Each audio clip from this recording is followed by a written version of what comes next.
Hello everyone, welcome back to the channel. In today's video, I'm going to show you how to easily add furniture models into Blender without spending hours and hours modeling them from scratch.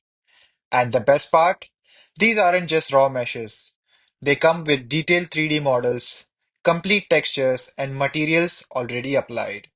This is going to be a game changer for anyone working in interior design, product visualization, or architectural renders. Using this method will save you tons of time, help you speed up your workflow, and let you focus more on the design and creativity instead of repetitive modeling tasks.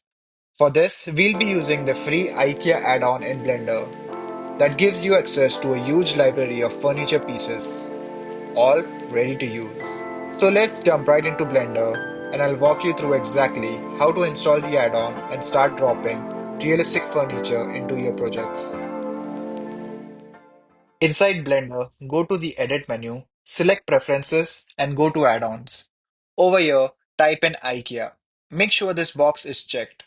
Next, hit N to bring up the menu and select IKEA add-on.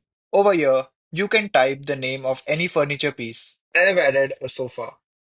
As you can see, it pulls up tons of models right in one click.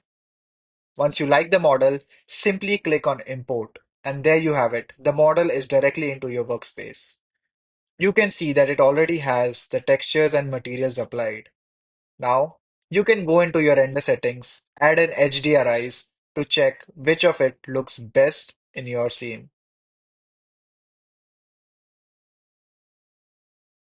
There are tons and tons of models to select from. You can select different types of chairs, mattresses, tables, bed frames, etc. The list goes on and on.